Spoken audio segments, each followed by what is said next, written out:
Hello and welcome. Becoming one of the leading media celebrities in the Middle East wasn't enough for this young Saudi woman.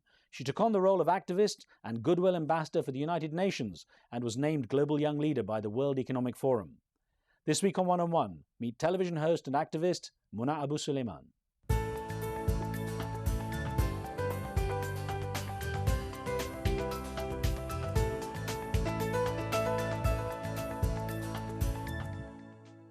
Her perspective as a modern young Saudi with a global presence has made Muna AbuSulayman the ideal candidate for many of the tasks she has undertaken. As Executive Director of the Kingdom Foundation, the philanthropic arm of Kingdom Holding Company run by Saudi billionaire businessman Prince Al-Walid bin Talal, she has the responsibility of bridging cultures and religions through strategic projects and humanitarian assistance. This ties into the work Muna AbuSulayman does as the first Saudi woman to be appointed as a Goodwill Ambassador by the United Nations Development Programme and as a Global Young Leader of the World Economic Forum. On top of that, she co-hosts one of the Middle East's most popular programs focused on social issues, Kalam Nawa'im, making her not only visible but active as a prominent young Arab woman. Muna, it's great to talk with you. You've got a lot on your plate. You're a media personality, you're a Goodwill Ambassador for the United Nations, the UNDP, you're an Executive Director for a charity, the Kingdom Foundation of Prince Al-Walid bin Talal. I guess more importantly, you're a mother of 2 daughters. What is your goal as a Saudi woman, a high-profile Saudi woman? What is it you'd like to achieve? I think one of the important things that have happened recently is that by being appointed an ambassador for the United Nations, UNDP, and also as YGL, or Young Global Leader for the World Economic Forum, is that I've become a spokesperson for my country, whether I like it or not. And I take that very seriously. So I've been invited to give a lot of lectures or meet with people all over the world, and I try to do my best to accommodate these requests so that people see a different side of Saudi Arabia. What is being portrayed in the media many times is not the Saudi Arabia I live in. And I want to show that there does exist opportunities for women, that we can accomplish things, that we do things. It might be a little bit more difficult than other places, but it does exist. The opportunities do exist. It makes me wonder, though, as you say, there are opportunities, but what sort of glass ceiling you face as an Arab woman, as a Muslim woman, but perhaps even as a Saudi woman? The glass ceiling does exist. Sometimes even it's a brick wall. It's not even a glass ceiling. Mostly in the upper management. We don't have a lot of decision makers who are women, final decision makers. We have a lot of partnerships. For example, in universities, we'd have the rector who's a female for the women's college, but then the male rector would have overriding authority in the end. The other thing is that pay scale in the private sector for women is not as equal as men. So men do get paid a little bit more than women. I don't know what the reasons are, because sometimes they say that women take longer vacations, etc. I don't think that exists in the private sector. It happens in the West as well, though, doesn't it? It does, but the thing is, in the West, women make 80%, for example, in the U.S. to the dollar. But in the government sector, that's also similar in the U.S. But in Saudi Arabia, in the government, men and women are being paid equally. So they get the same exact benefits. It doesn't matter, the gender doesn't matter. But the private sector, there is a little bit of a difference. What are the biggest challenges you face? What do you think are the biggest obstacles you personally have to overcome because of your background? Well, there's 2 things. Because of my background, I've lived in the States for a very long time, and so therefore I'm a bit more Americanized than other Saudi women. And it gives me an advantage that I can walk in both shoes, as they say, but at the same time, when you're in the other country, you feel a little bit foreign. You never feel at home in either place anymore. That's a challenge. The other thing is that life-work balance. I think for a certain time in my life, work did become the #1 priority, and I was taking on too many projects. And then I realized that this just isn't right. You have to really balance it because you only live once. You live in Riyadh most of the time in Saudi Arabia. How do men react to your very public profile? There's 2 reactions. One, people who are, doesn't really matter. They don't even notice it. And there are people who are against it. I mean, there are people who think that women shouldn't be such a public figure. And when somebody is resistant to that idea, you can't have a dialogue with them. But I do have to admit, they're really in the minority. I mean, I can count on one hand how many complaints I really got about being a public figure versus how many encouraging words I've gotten from all over Saudi Arabia about my role.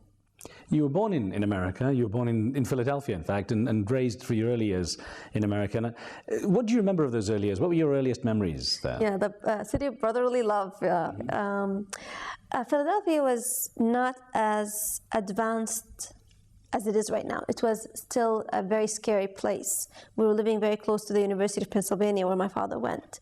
Then I moved back when I was around 10 years old to Virginia. I moved back from Saudi Arabia to Virginia in the United States. And that was quite different from Philadelphia. It was in the suburbs. We had a great educational system. People were very civilized towards us. It was very cosmopolitan also because it was very close to Washington, D.C. So I had a great time in the U.S. Your father's an Islamic thinker, and he's very experienced with that side of the religion. How much does he try to impose that on you and your brothers and your sisters? Well, I mean, of course, being an Islamic thinker, he's very progressive. So I think one of the things that really helped me is that he doesn't discuss superficial acts or, just rituals. He always discusses why is this important, what is the reason, the root of the action. And therefore, for example, we grew up learning that the most important element of Islam, or the central element of Islam, is justice. Justice to everybody, even if it means that you're unjust to yourself because you are giving out justice to others, what they deserve. And so therefore, that was very important growing up, not being caught up in just acts, but really knowing why you're doing them. And that changes your life because it makes everything has meaning. What about your mother? I mean, I know she didn't work in the traditional sense of the company. She was busy raising a family. What impact did that have on your character? What sort of characteristics did you get from her? My mom was a housewife. I mean, she supported my father. My father traveled a lot. My father was always involved with his, intellectual work when he was doing his dissertation, when he was, building his think tank. So he was always very busy, and my mom was there supporting him. But my mom was an excellent mother. I mean, I learned what it means to really care about your family. She woke up every single day and made our breakfast and was there making sure that we ate it every single day, not missing one day in my whole life. I don't remember my mom, whether she was sick, whether she was tired, not being there in the morning, making sure that I ate my breakfast before I left. Every time I came from home, she was there waiting for us. We would have, snacks. She'd make sure that we did our homework. It gave you a sense of security that you don't really realize the value of except when you have your own kids.